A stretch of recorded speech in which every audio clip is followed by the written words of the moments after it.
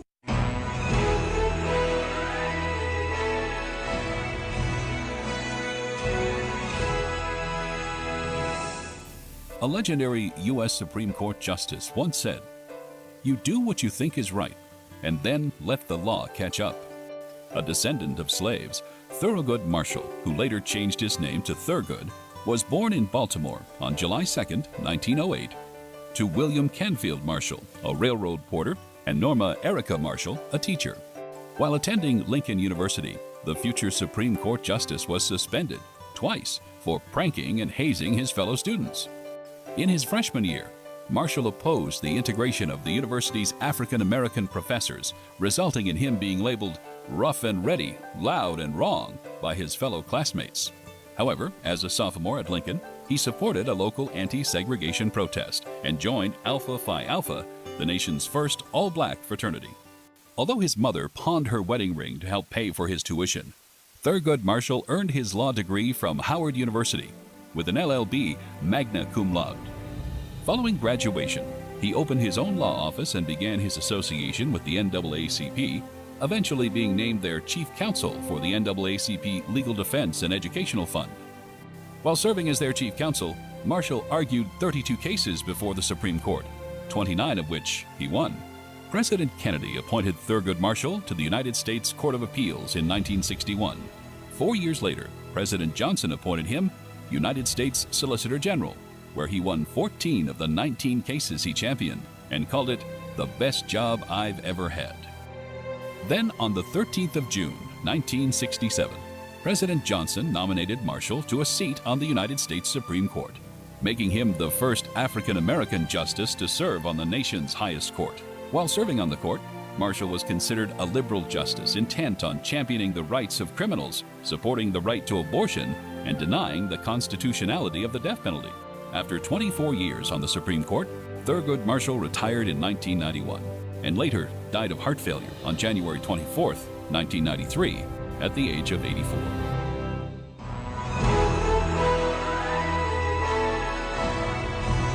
You're watching An American Life on NEWSMAX TV. Will you be able to afford your golden years? Do you worry how you'll make ends meet? You may be leaving up to $100,000 unclaimed. You need this special report. How to boost your Social Security and retirement by at least $100,000 or more. Get your free copy today. You've earned the benefits. Take advantage now. See our special offer to claim your free report. Call or go online today.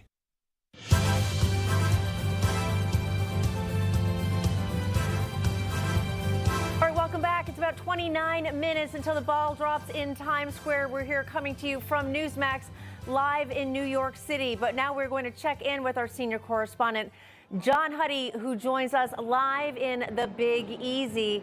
Jon, I know it's been a fun night, but also a reflective night after what happened last year.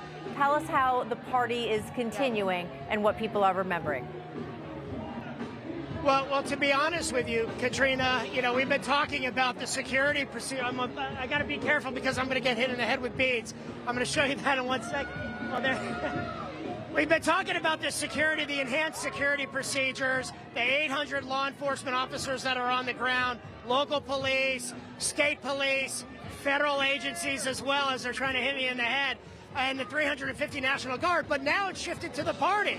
People feel safe and secure because of that level of heightened security, and that's something that we've heard from people all day, not only tourists coming here, those for the Sugar Bowl tomorrow, Ole Miss fans, Georgia fans, but also the residents of this city and of Louisiana have come here. Several people have told me they've never seen it so safe, so secure. And by the way, I've talked to a number of restaurant owners and bar owners who feel this year the crowd is bigger than they've seen it. So that just goes to show you that Americans are resilient.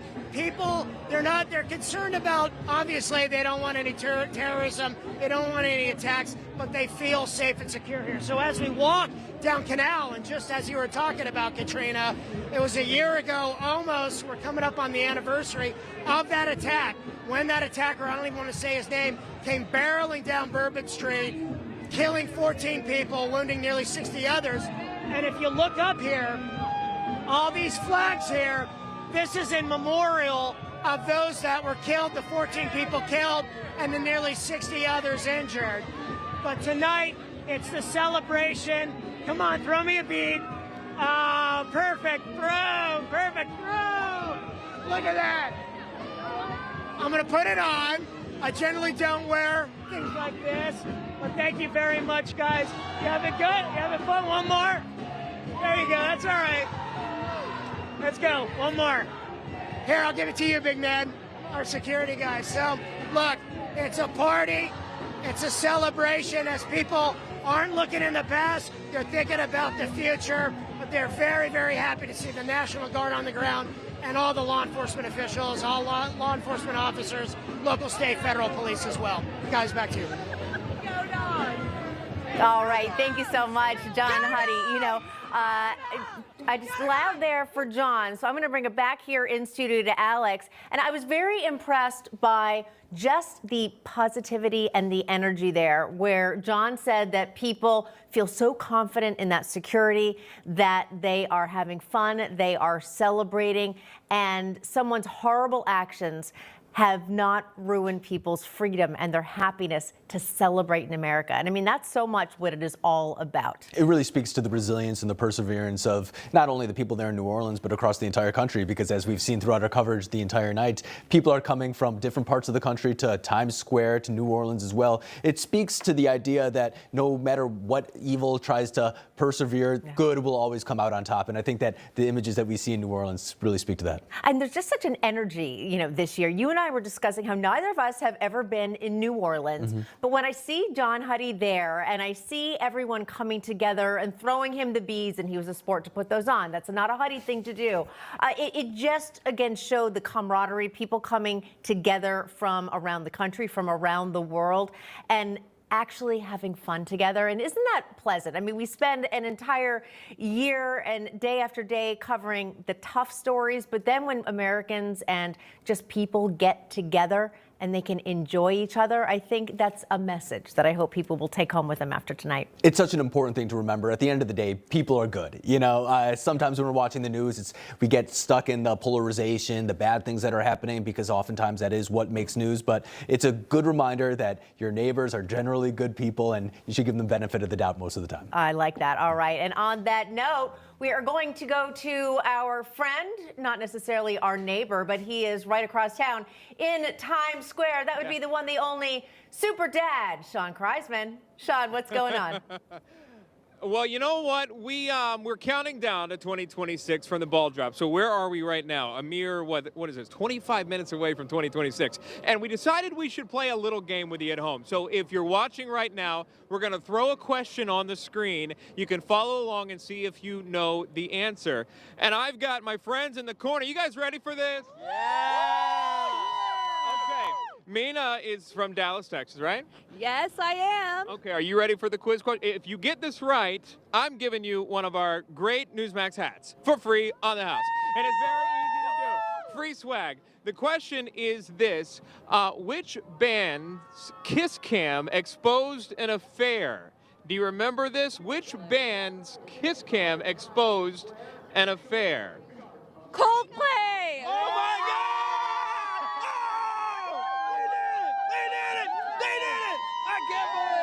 You know what, you guys, that's for you. That's for you because all you guys do it. Happy New Year. You got 12 hats on already.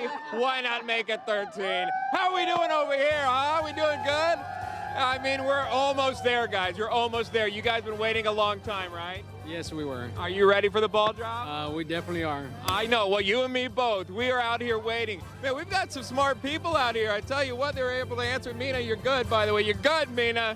You're good. Dallas, Texas representing. Go Cowboys next year, maybe. Stay with us. Ringing in 2026 live here in Times Square. The ball drop coming up. Don't go too far. We'll be right back. Hi, I'm John Bachman, and what I love about Newsmax is having the opportunity to build something from the ground up. I came here from local news over a dozen years ago because I wanted to have a more honest conversation with the audience, and I love that Newsmax gives me the opportunity to do exactly that.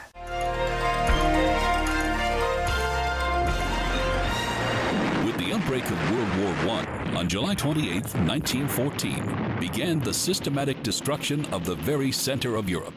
Millions of soldiers and even more millions of civilians were dying, and it was about to get a lot worse. The Meuse-Argonne Offensive, better known as the Battle of Argonne Forest, would mark the turning point in the war. Involving 1.2 million American soldiers, it was the largest battle in U.S. history and the second deadliest. Planned by then Colonel George Marshall, future World War II five-star general and later Secretary of State, its objective was the capture of the train station at Sedan, the main supply railhead for German forces occupying France. In the 3 hours preceding the offensive, Allied forces unleashed an artillery barrage that exceeded the total number of shells fired in the entire American Civil War. The destruction was immediate.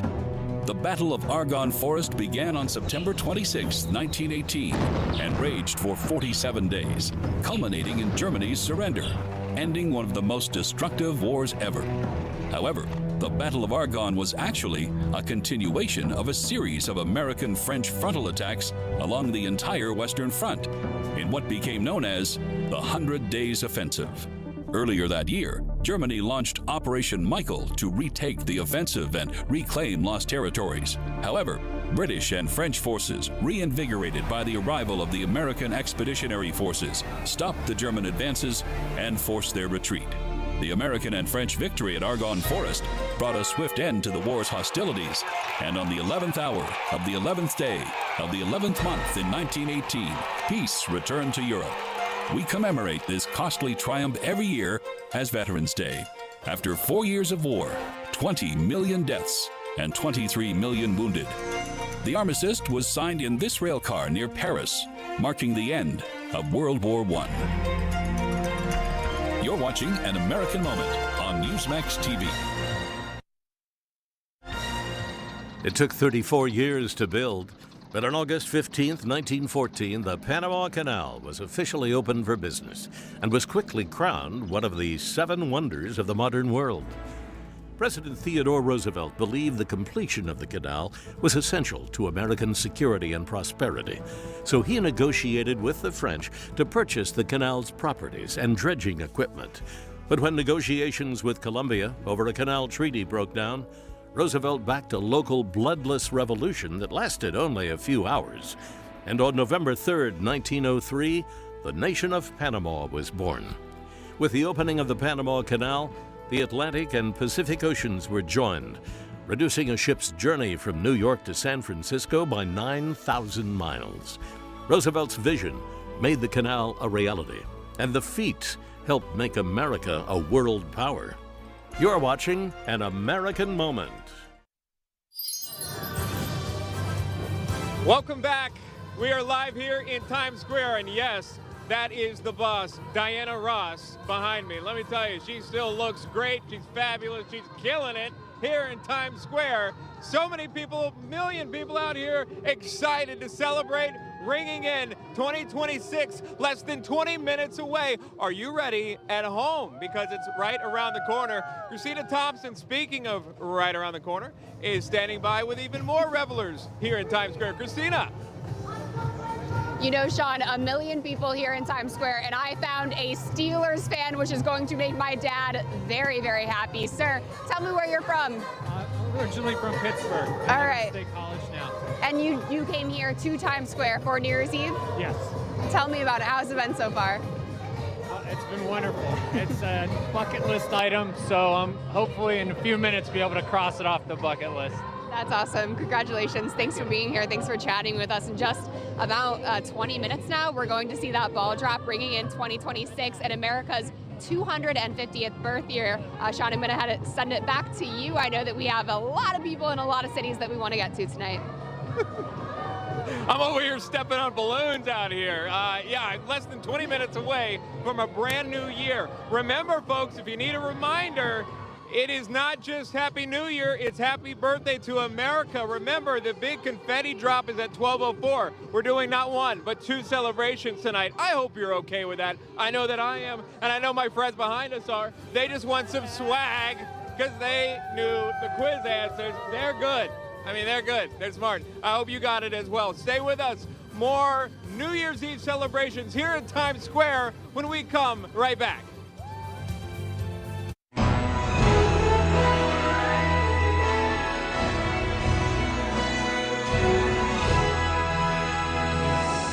Born on April 22, 1822, in Point Pleasant, Ohio, the future General of the Army and 18th President of the United States would also become one of America's greatest heroes. At age 17, young Ulysses S. Grant entered West Point and went on to graduate 21st in a class of 39. Still, Grant found little opportunity in the Army and left in 1854. Living a life of near poverty as a farmer and leather salesman. But once the Civil War began in 1861, he joined the Union Army and quickly rose through its ranks. After defeating the Confederates in Vicksburg and putting the Union in control of the Mississippi, Grant led the effort to gain control of Chattanooga. Once again, he scored a victory, earning President Lincoln's admiration, calling him a man who could fight.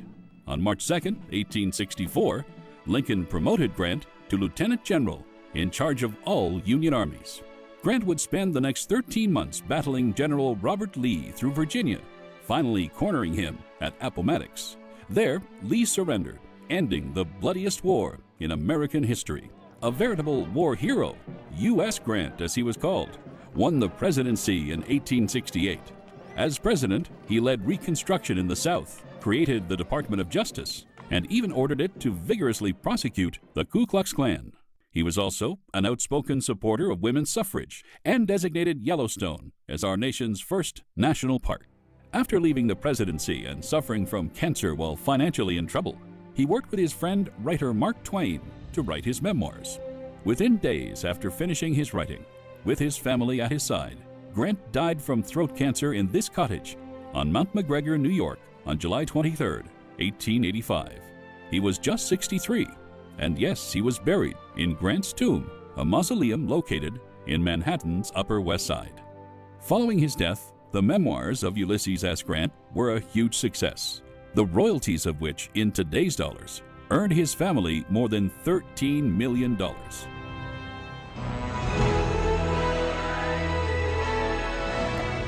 You're watching An American Life on NEWSMAX TV. I was exhausted all the time, and I just didn't feel like myself. And then came the weight gain. I found out I was like millions of Americans whose thyroid gland wasn't functioning like it was supposed to. And that's why I started taking Actilin, a premium nutritional supplement. Actilin was created by renowned physician Dr. David Brownstein, formulated with 17 powerful ingredients to specifically support your thyroid function, adrenal health, and metabolism. And now, you can get a free bottle of Actilin with our special offer.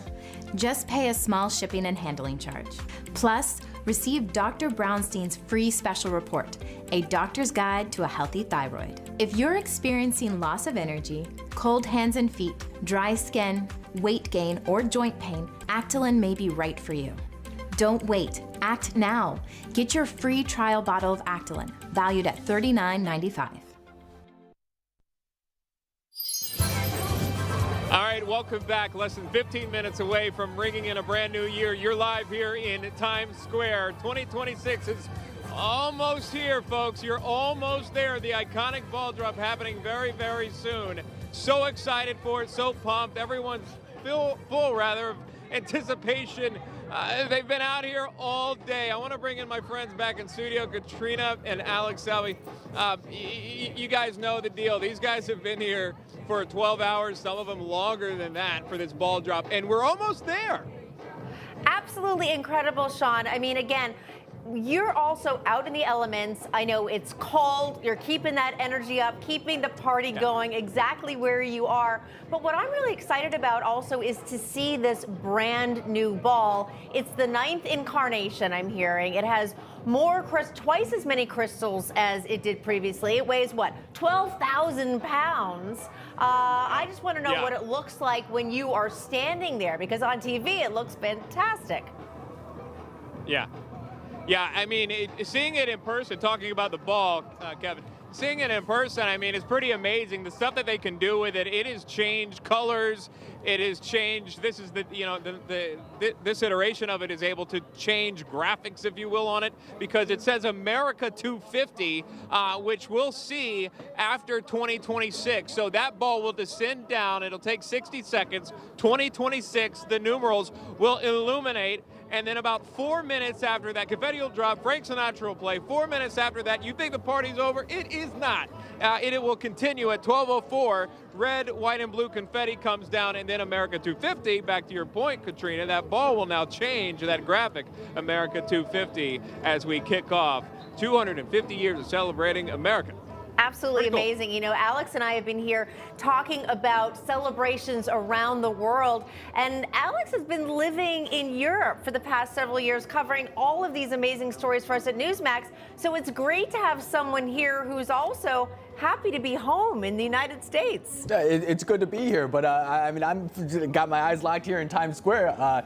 Shaun, I'm excited for the confetti as well. People don't know, but that's actually thrown by 80 volunteers on top, and on that confetti, there's wishes from people who wrote it on there as well. It's biodegradable, if anyone's caring about that. So are you excited for that? Do you have a wish that's going to be coming down among the crowd there? Oh. Yeah, I mean, that's the exciting part about it, how Alex put it. I apologize, I can barely hear out here. There's so much music. But the confetti coming down with the New Year's wishes that are written on them, that's going to come down out here. And when that happens, it kind of gives you that nostalgic feeling again of being a kid. Because no matter how many times you've seen it in person or on TV, it's just this great, overwhelming experience that we're all going to share in about 10 minutes from now, believe it or not. 10 minutes away from 2026. So we'll check in just a bit. Stay with us. We're going to take a quick break, and then we'll ring in the brand new year together. We'll be right back.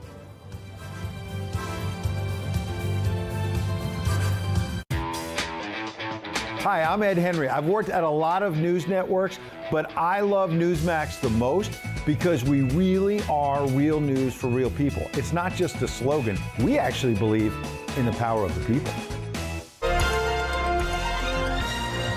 I believe that this nation should commit itself to achieving the goal before this decade is out of landing a man on the moon and returning him safely to the earth.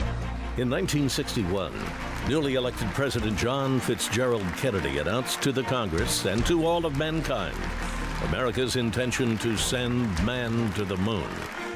Previously restricted to the realm of science fiction, the president's commitment set in motion an unprecedented effort to fulfill one of man's oldest dreams. The obstacles were monumental, not the least of which was to create an energy source capable of sending a manned spacecraft to the moon. The answer stood 363 feet tall and delivered 8 million pounds of thrust, making the Saturn V the most powerful rocket ever built. On July 20th, 1969, Apollo 11, carrying astronauts Neil Armstrong, Michael Collins, and Edwin Buzz Aldrin, circled the moon until Armstrong and Aldrin entered the lunar module and readied themselves for their historic landing. With just 20 seconds of fuel left, disaster was narrowly averted when Armstrong had to manually fly the Eagle away from unexpected boulders to a smoother and less dangerous landing zone. Although the imagery was poor, Neil Armstrong's words came through loud and clear. It's one small step for man,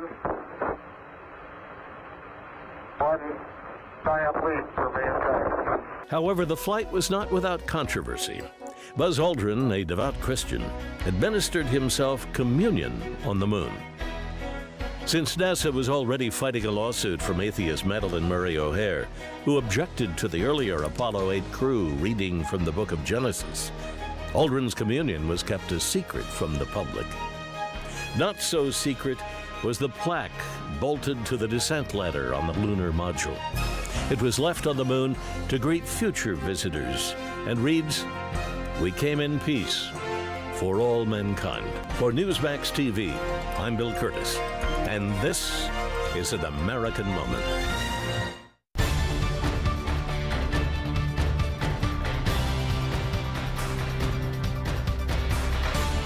Nestled in the rolling hills of Northern Virginia, Bull Run Regional Park is a place of natural beauty. But beneath these peaceful landscapes lies the site of one of the most pivotal and bloodiest battles of the Civil War. This is Bull Run, where on July 21st, 1861, the first major battle of the Civil War erupted. Known as the First Battle of Manassas in the South, it was a brutal clash between Union and Confederate forces, a battle that shattered illusions of a short war and signaled years of carnage to come. I'm Lucy Celia, and this is An American Place on NEWSMAX 2.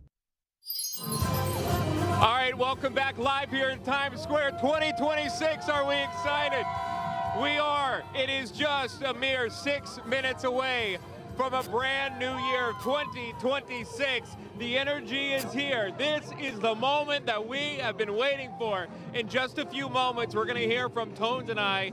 The song Imagine will be sung and played right here as we lead into a brand new year and the iconic ball drop. Again, Tones and I singing the iconic song Imagine, coming up right here in Times Square that they do each and every year. And it's such a special moment here for the million of revelers that descend upon the city to welcome in a brand new year to watch the ball drop, the iconic ball drop that you and I will count along down to a brand new year, 2026, and also not only that, America 250, which will be at 12:04. So again, not one, but two celebrations. Here is Tones and I. Again, this is that song, Imagine.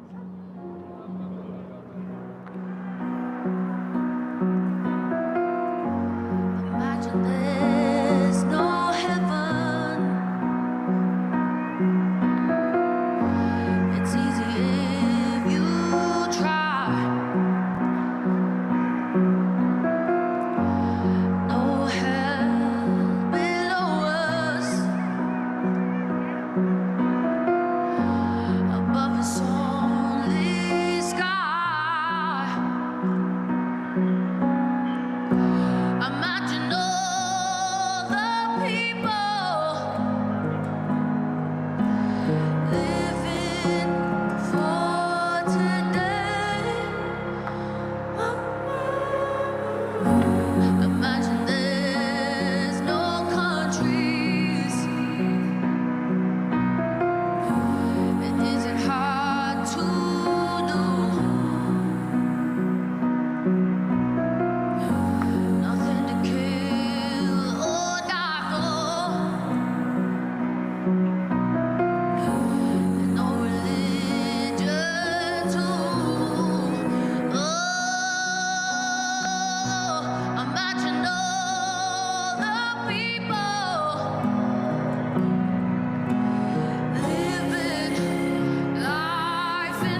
Tones and I, imagine. And you just heard it there live here in Times Square as we count down to 2026. Believe it or not, you finally made it. If you stayed up all night with us, keep going. You are almost there. If you're cozied up on the couch, you're ready for bed, you're gonna want to see this when the ball drop, the iconic ball drop. And then after that, again, the red, white, and blue confetti that's going to come down for America 250. That's at 12:04. I think I hear it. Do you hear it at home? Let's go as we take a look up top here. We are just less than 60 seconds away from a brand new year. Many of us have waited for this for so long just to start something new. 2026, say goodbye to 2025. And we're almost there. What is significant about this one is marking the 250th birthday of the United States of America. And that kicks off this year. Is this year going to be the biggest year ever? It absolutely can be. And that would kick off in just about 20 seconds from now. The confetti's already starting to come down. Gather around. Here we go. You're going to count down with me here as we get going with only a few seconds left. So let's do it. 10, 9, 8, 7, 6, 5, 4, 3, 2, 1. Happy New Year!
Year. Well, how about that, folks? A brand new year, 2026. We finally made it. If you can make it in New York, you can make it anywhere, just like these folks here. I mean, so excited. Happy New Year to you. Happy New Year's. Are you excited? Yes. All right. Happy New Year, guys. I'm excited. Tell me your name, where you're from. Anthony from New York. All right. There we go. Happy New Year. Happy New Year. What are you most excited about? The new stuff that's coming. What'd you think about the ball? How cool was that? It was fun. That was really fun, right? I know. I felt the same. And when that ball dropped, the confetti came down. Oh, Mariah. Mariah. You could say hi. Now, I saw you last year, right? Yeah. How are you? Good to see you. Hi. Good to see you. Watch my show on Netflix. I know. You told me you're still. How's the show doing?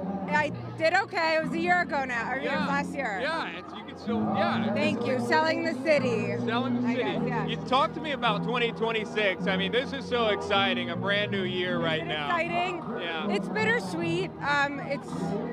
It's bittersweet. Yeah. 25 was a good year. Saying goodbye to Saying goodbye to an old administration in New York. Yeah. But honestly, look, it's. Do you have a New Year's resolution? What channel are we on, by the way? What do you say? Who are you in? This is with NEWSMAX. You're live right now. Oh, I love NEWSMAX. Okay. Yeah, Yes. yeah. Yes, Thank you. Well, we NEWSMAX. appreciate that. Yeah, See, that's okay, so now I'm family. on NEWSMAX. Yeah. Yes, actually, I used to, 3 months ago, I stopped working out every day. Yeah, so you get back in the gym? I gotta get back into it. And it's such a tacky, cheesy, everyone's done it. Hey. But I actually, fell off my game. I've been really busy. I was worried about these elections. Well, and so I'm committed to protein every day and working out every day. There you go. Well, you look great. Keep it up. It's good to see you. Thank you very much. Happy New Year. Like a Ken doll. Oh, I appreciate that. Made my night. Thank you so much. I appreciate that. Of course, that's what the New Year's about, is bringing smiles to people's faces, and that's all you see out here. I believe we're showing DC as well. You see the ball right now, America 250. Take a look at the pyrotechnics. I mean, you'll never see something like this again. I mean, the red, white, and blue confetti coming down, the American flag right behind you here. I mean, nothing says patriotism. Nothing is more patriotic. Nothing says USA like what you're seeing happening right here on your screen and the music behind you. Amazing America 250 2026. I mean, what an experience that we're seeing right now. Carla Babb standing by, I believe she is in DC, where the monument is also lit up. Carla.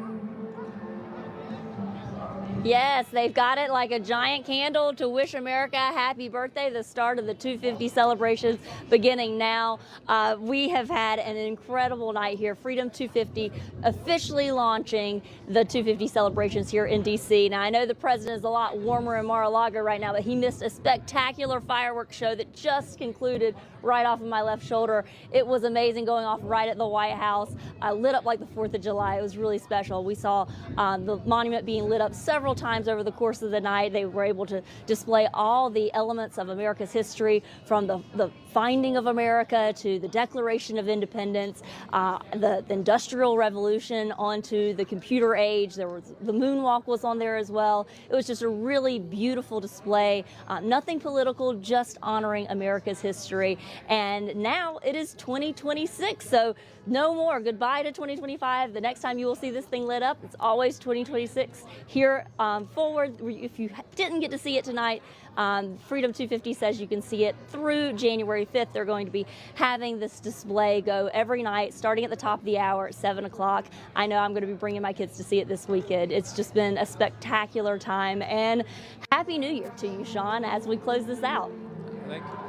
Yeah, Carla, Happy New Year to you as well. It really is something to be able to ring in the brand new year together as a team all across the country, all around the world, here in Times Square. America 250 behind me on the ball. I mean, what a night. You, me, you at home, this has been amazing. and we still have more to come. Stay with us. You're watching our special New Year's Eve coverage. We'll be right back.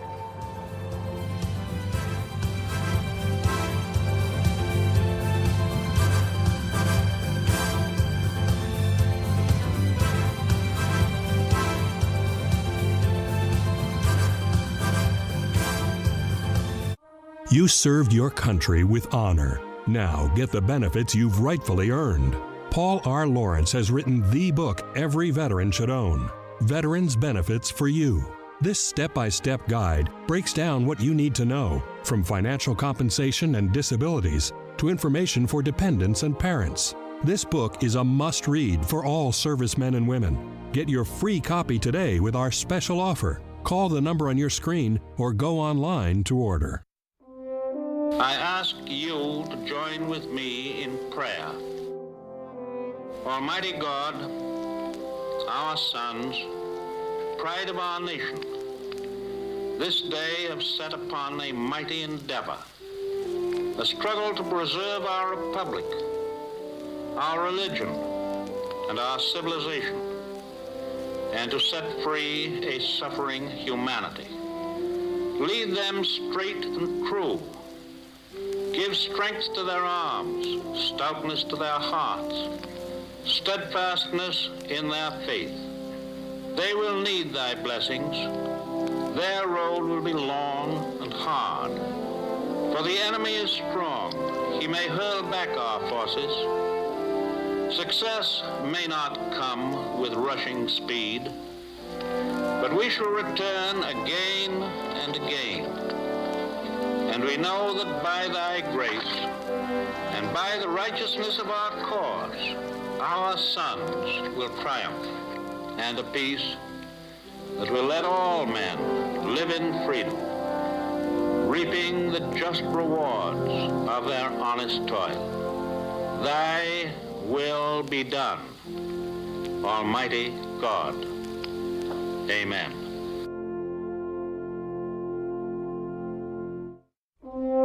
I ask you to join with me in prayer. Almighty God, our sons, pride of our nation, this day have set upon a mighty endeavor, a struggle to preserve our republic, our religion, and our civilization, and to set free a suffering humanity. Lead them straight and true. Give strength to their arms, stoutness to their hearts, steadfastness in their faith. They will need thy blessings. Their road will be long and hard. For the enemy is strong. He may hurl back our forces. Success may not come with rushing speed, but we shall return again and again.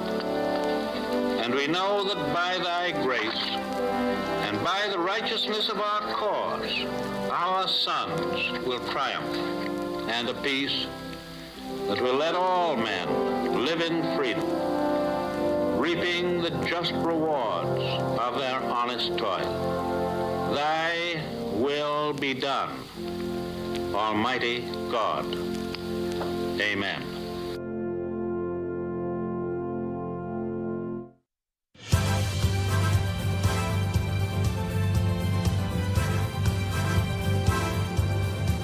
I mean, we're just keeping it going, right? We're just keeping it going in 2026, dancing into 2026. Happy New Year, guys. You see, by the way, they still have their NEWSMAX swag that they won off of our quiz show. That's right, baby. That's how it works. You come out here and you have this amazing experience. Talk to me about seeing America 250 and the confetti coming down, celebrating America turning 250, seeing that. It was a magical experience, and I couldn't imagine doing this anywhere else but New York. New York, that's right, everyone, New York.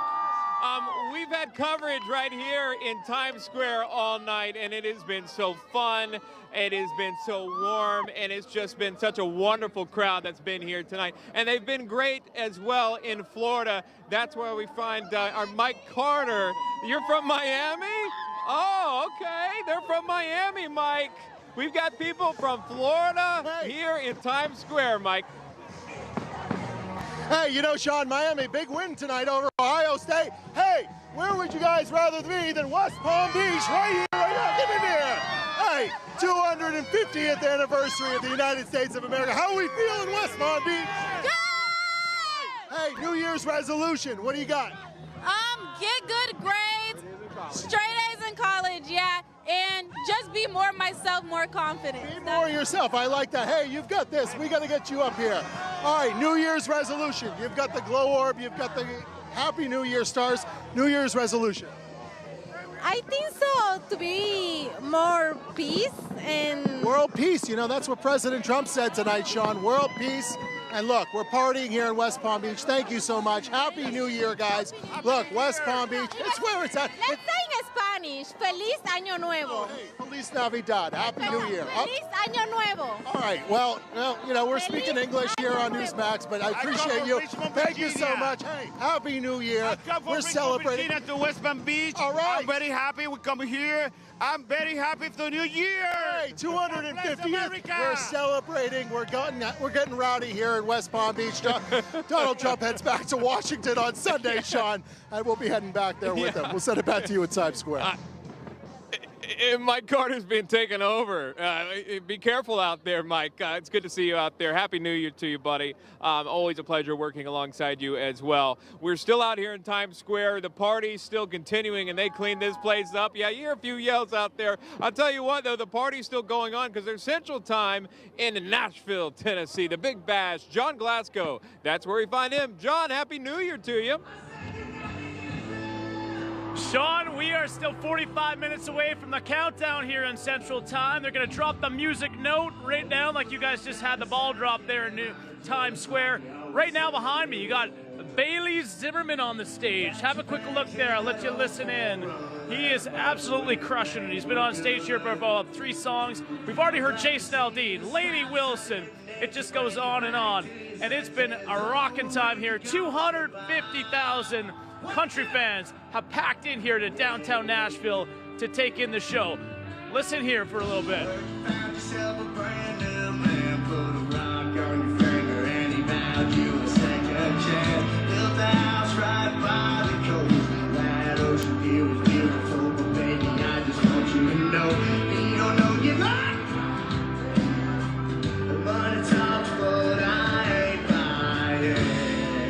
Here he goes. One more time. Here it comes.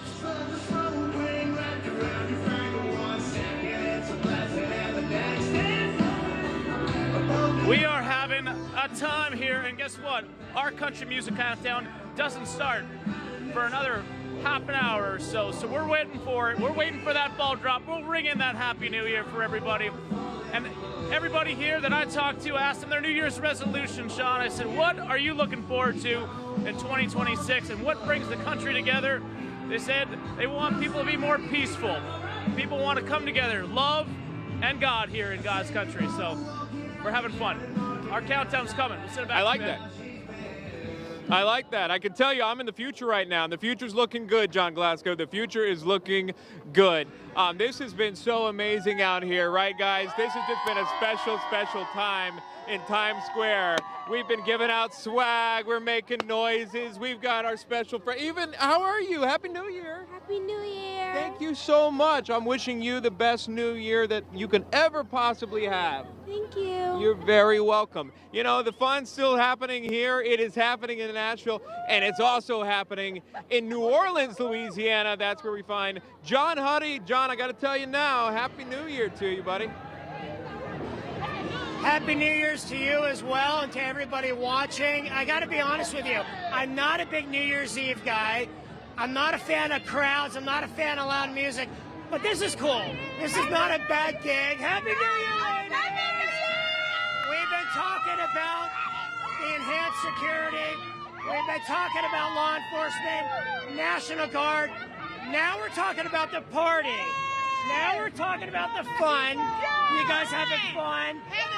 You like the National Guard out here? I love it. I was here last year. I was there for my life. You hear me? And speaking of last year, people are obviously remembering those who were killed, those who were injured January 1st around 3:15 in the morning when the attacker, I'm not going to say his name, but when he came barreling down Bourbon Street here. And if you look up, we pointed this out and I want to show you again. If you look up, Kip, pan up, those are all the flags. And what are on the flags are the pictures and the names of the 14 people who were killed and the nearly 60 others who are badly injured. So that is obviously something that people are thinking about here tonight. Can I say something? Yeah, say something. I just want to say I was here last year, and my condolences out to everybody who lost their lives, their family, and may God bless y'all, and I hope y'all have a better year this year. Thank you. Amen. Thank you for that. So obviously that is at the forefront of people's mind, but as we go into 2026, and it's not quite, we're an hour behind you guys, but they're thinking about the future. They're thinking about their New Year's resolutions, and I want to catch up real quick with my friends here from earlier. Hello. It's good to see you both. So you've heard me all night talking about the security arrangements, everything.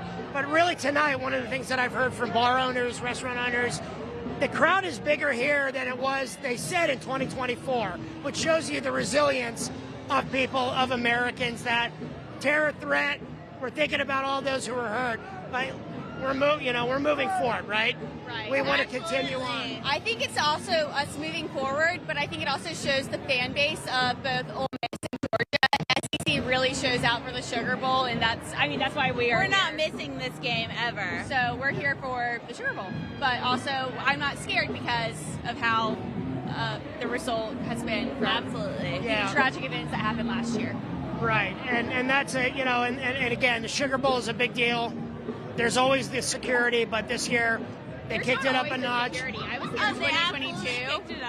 There was not security like this in 2022. I was here when Ole Miss was playing in the our 21 season.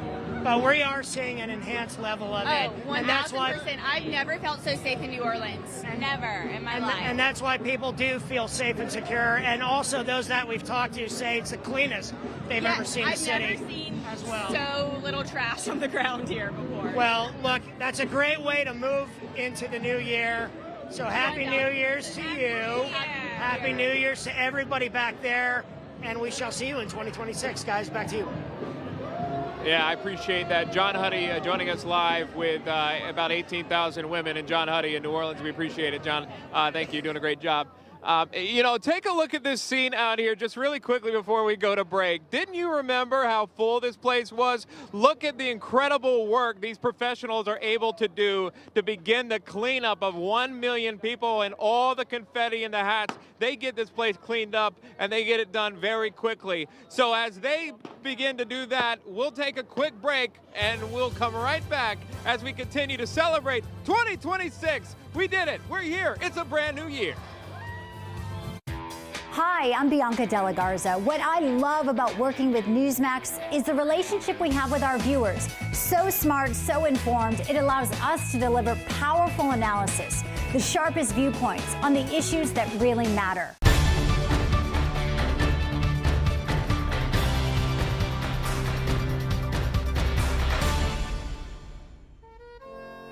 Abraham Lincoln is known to many as a larger-than-life American legend.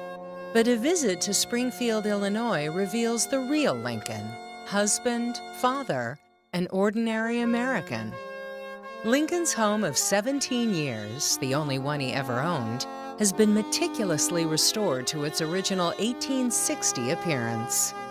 Lincoln and his wife Mary Todd purchased the home in 1844 for $1,200. It started as a modest one-story structure that they planned to expand as their fortunes and family grew.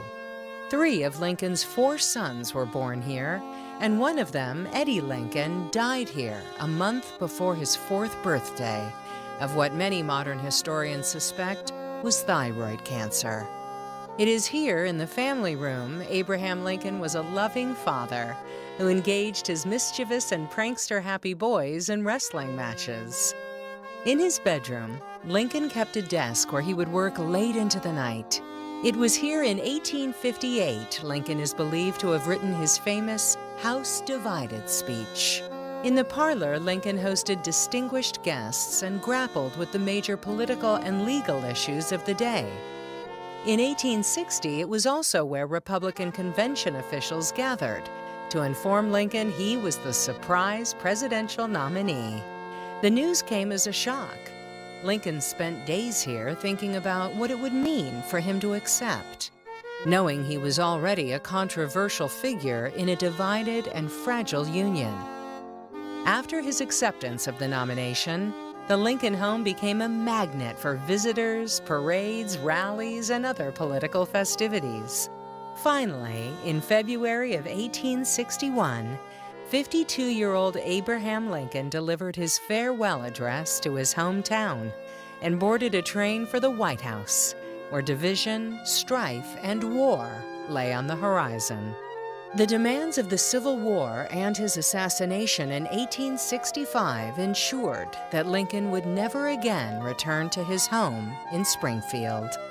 I'm Lucy Celia, and this is An American Place on NEWSMAX TV.